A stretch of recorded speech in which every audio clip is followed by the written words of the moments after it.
వచ్చేటప్పటికి ఈరోజు మనం బామ్మ జ్ఞాపకాలను నెమరు వేసుకోబోతున్నాం. సో బామ్మతో నేను చాలా వీడియోస్ చేశాను, చాలాసార్లు సరదాగా మాట్లాడుకున్నాం. అతను ఎంత స్ట్రాంగో చాలాసార్లు చూసాం. మీరు ఎప్పుడు విలేజ్కి వెళ్ళినా బామ్మని ఒక్కసారి చూపించండి అని అడిగేవాళ్ళు. సో ఆ బామ్మ ఇక లేరు మనకు. సో చాలా బాగా చూసుకున్నారు వాళ్ళ మనవాళ్ళు కూడా తన్ని చివరి క్షణం వరకు కూడా. తను లాస్ట్ వరకు నాకు తెలిసినంత వరకు ఎవరిని ఇబ్బంది పెట్టలేదనే అనొచ్చు. ఏదో ఒక 1 month or 1.5 months తప్పితే మిగతా టైం అంతా కూడా తన పని తానే చేసుకుంటూ ఉండింది. ఆ 1.5 months తనకి మెమరీ లాస్ అయ్యి తను గుర్తుపట్టలేకపోయింది. నేను ఒకసారి వెళ్ళినా కూడా గుర్తుపట్టలేదు. మిగతా టైం అంతా కూడా బాగా యాక్టివ్గానే ఉండింది. సో ఆ జ్ఞాపకాల్ని మనం నెమరు వేసుకున్నాం. ఇక మా ఊర్లో ఆ తరం వాళ్ళందరూ అంత ఏజ్ ఉన్న వాళ్ళైతే ఎవరూ లేరు. సో మా నాన్నమ్మ ఒక్కటే ఆ తరంలో ఉన్న ఆవిడని చెప్పచ్చు. మిగతా వాళ్ళందరూ చిన్నవాళ్లే.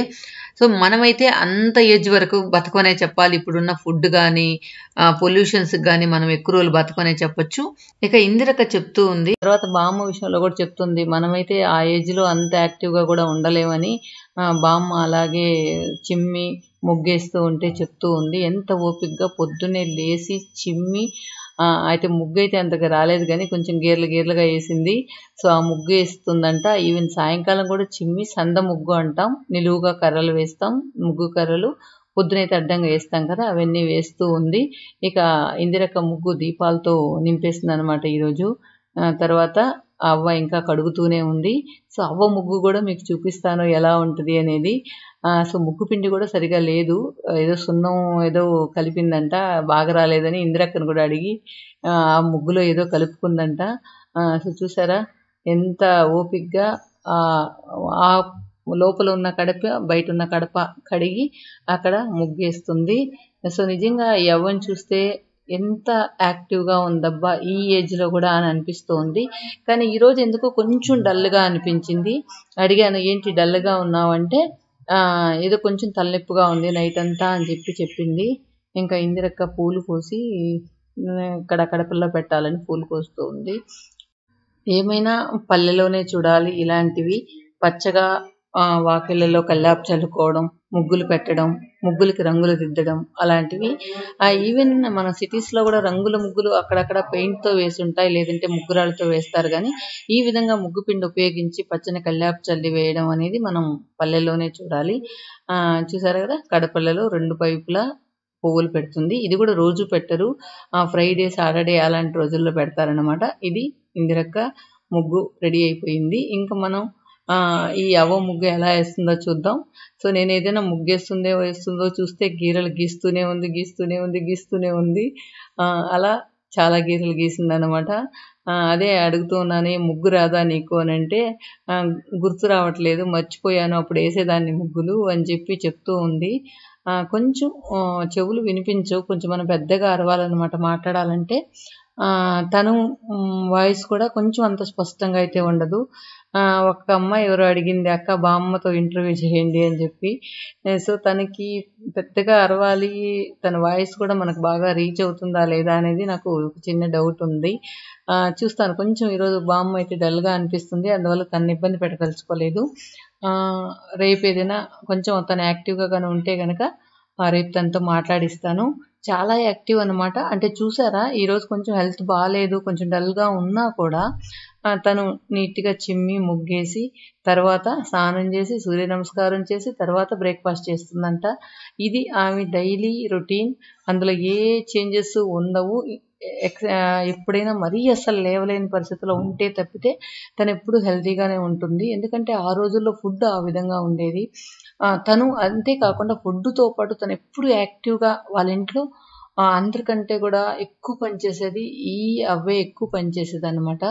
సో వీళ్ళ స్టోరీ చాలా ఉంది, అది నేను నెక్స్ట్ వీడియోలో ఏదైనా యాడ్ చేస్తాను, లేదంటే సింపుల్గా చెప్తాను. ఏంటంటే ఫస్ట్ వీళ్ళ అక్క చెల్లెళ్ళు ఉంటే వీళ్ళ ఈ బామ్మకి చిన్నతనంలోనే హస్బెండ్ చచ్చిపోయాడు. అంటే ఈవిడ 9 years అప్పుడే మ్యారేజ్ చేశారంట. మ్యారేజ్ చేసినాక 1 year కూడా తను ఉండలేదంట, అప్పుడే చనిపోయాడు. తర్వాత వాళ్ళ అక్క వాళ్ళ ఇంటికి వచ్చేసింది. అదే సమయంలో అక్క వాళ్ళ కోడలు చనిపోయింది. చనిపోయిన తర్వాత ఆ కోడలు బిడ్డలు ఇద్దరు కూడా చాలా చిన్న పిల్లలు. ఆ పిల్లల్ని చూసుకుంటూ వాళ్ళని ఆదరిస్తూ అక్కతో పాటు ఉండిపోయిందనమాట. ఇప్పుడు అంత ప్రేమగా చూసిన ఆ పిల్లలు ఇప్పుడు తనని ఎంతో అఫెక్షనేట్గా చూస్తున్నారు. కానీ తను వినదు. ఇప్పుడు వాళ్ళు కొంచెం పక్కన ఈ ఇల్లంతా కొంచెం పాతదైపోయింది కదా అని చెప్పి వేరే దగ్గర కొంచెం స్పేషియస్గా ఇల్లు కట్టుకున్నారు. తిన్ని అక్కడ ఉండమంటే కూడా ఉండదంట, నేను ఈ ఇంట్లోనే ఉంటాను అని చెప్పి ఇక్కడే ఉంటుంది. పాపం వాళ్ళకి బాగా కష్టమైపోతుంది. దీనికి 3 times ఫుడ్ తీసుకొచ్చి పెట్టాలంటే అయినా కూడా తన హ్యాపీనెస్ కోసం వాళ్ళ మనమడు చూసారా, చిన్నతనంలో తను చూసిన కృతజ్ఞతకి ఇప్పుడు వాళ్ళ మనమడు తనకి ఎలా ఉండాలో అలానే ఉండనిచ్చాడు. ఈ పాత ఇల్లు తనే క్లీన్ చేసుకొని ఇక్కడే పడుకుంటుంది. వాళ్ళ అక్క కొడుకు కూడా ఇక్కడే ఉంటాడు అనమాట తనకి తోడుగా. సో వాళ్ళు మార్నింగ్ లంచ్ బ్రేక్ఫాస్ట్ అన్నీ కూడా తనకి తెచ్చి ఇక్కడ ఇచ్చేసి వెళ్తాడు.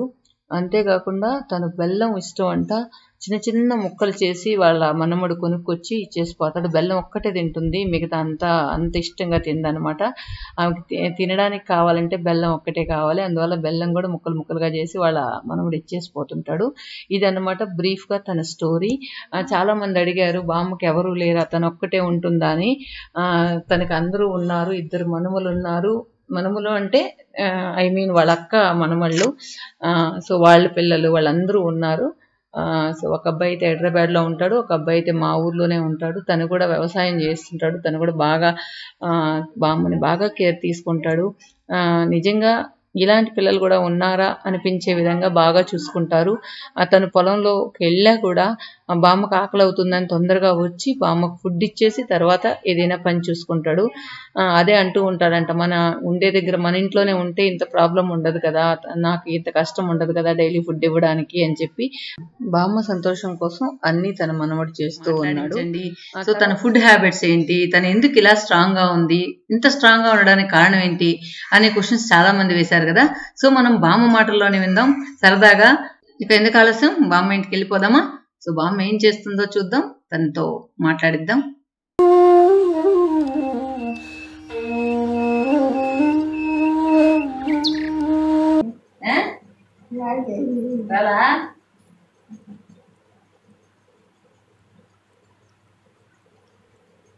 ఎంత గట్టిగా వేస్తున్నావా, స్ట్రాంగ్ గా వేస్తున్నావు చూడు, ఎన్ని సుట్లు చుట్టుకుందా. ఏమనుకున్నావా, మనం కూడా అంత ఎనర్జెటిక్ కావలేము. సాయంకాలం పోయి షికారు పోద్ది తీమా ఉంటే ఇంకా రాలా,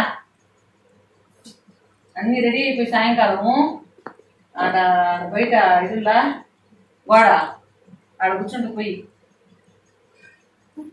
లేదు రబ్బర్ బ్యాండ్ ఇచ్చేది. ఇక రబ్బర్ బ్యాండ్ ఇచ్చేదా, రబ్బర్ బ్యాండ్ ఇచ్చేదా, ఈ దారం బొల్లా అదైతే ఇక్కడ ఊరికి చుట్టుకొని వేసుకోవచ్చు కదా మీరు పాపడ తీసి.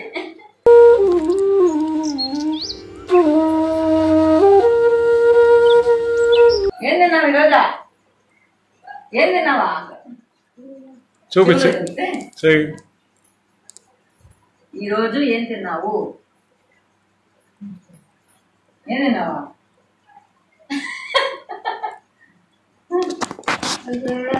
ఏది ఆలోచిస్తుంది. అదుల్లా దోశ ఇదా, పొద్దునే లేస్తుంది అవ్వ, ఇదంతా చిమ్మేస్తుంది, తర్వాత ముగ్గేస్తుంది, తర్వాత స్నానం చేస్తుంది. అది కూడా అంతా అవ్వే ముగ్గేస్తుంది. నమ్మవు కదా నువ్వు, అదంతా అవ్వే ముగ్గేసింది, తెలీదా నీకు? అవే ముగ్గేసింది అదంతా.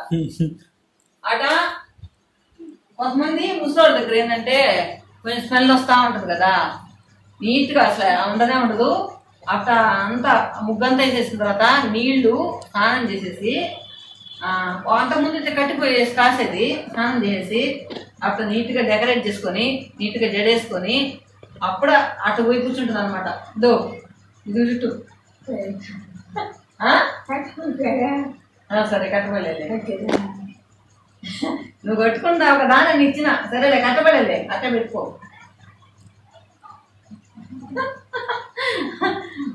మన పోజ్ చూస్తుంది అనుకో పోజ్ ఇచ్చేస్తుంది బాగా భలే పోజిస్తుంది ఫోటోకి.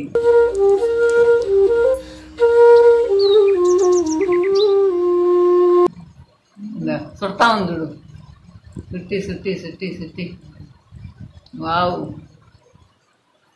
ఆవిడ ఉడేస్తుంది. మనమంతా 70 ఏళ్ళు బతికితే చాలు. గ్రేట్. తిండికి ఎంత బతికాము. నాకు కూడా జడేసింది తెలుసా.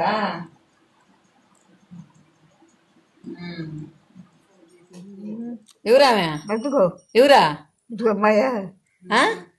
నేనే కదా. అబ్బో కనుక్కునేసావా ఏమ్మా పాడు కొగ్గట్టుకో కూకోండా కూకోను చూసుకో ఎట్లున్నావు నువ్వు. నా కనిపించుందా నాము ఇది నాము నీకు అట్టుంది అట్ట కనిపిస్తుంది. చూసుకుని అర్థంలో ఎప్పుడన్నా నువ్వా అందరూ చూపించేదా మా ఊర్లో వాళ్ళందరికీ చూపిద్దామని.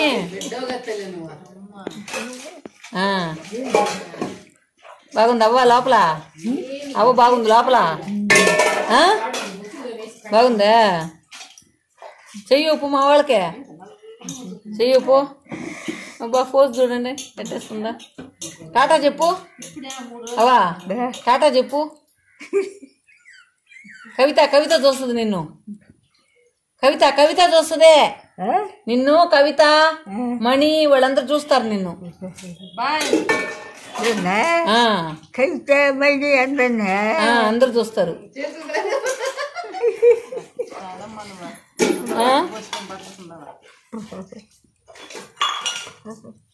ఓ ఇల్లు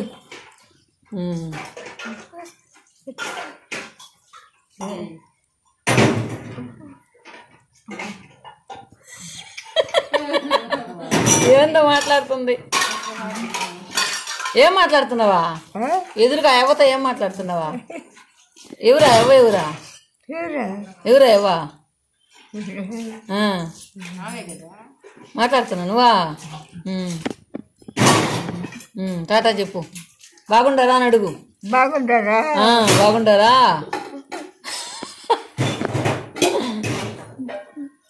అబ్బా అబ్బా నోట్లో మాట ఐదు మాట్లాడుకుంటే కానీ మాట్లాడుకున్నావా. నా కోకలు రైతులు కుళాయిలు ఏం పడదు.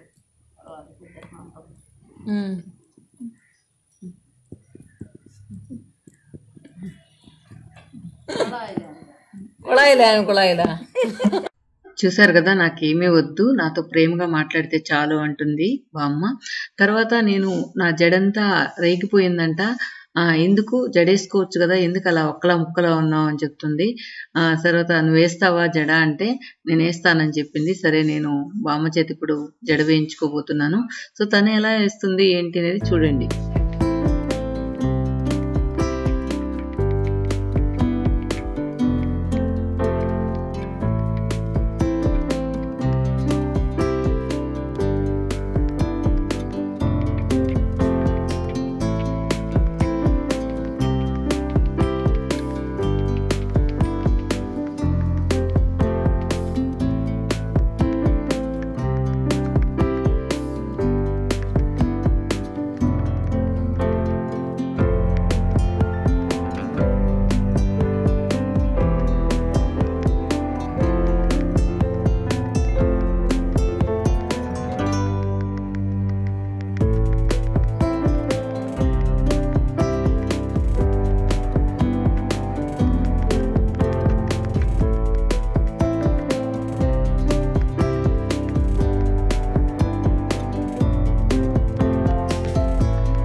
బాగా బాగా వేసినా బాగుంది జడ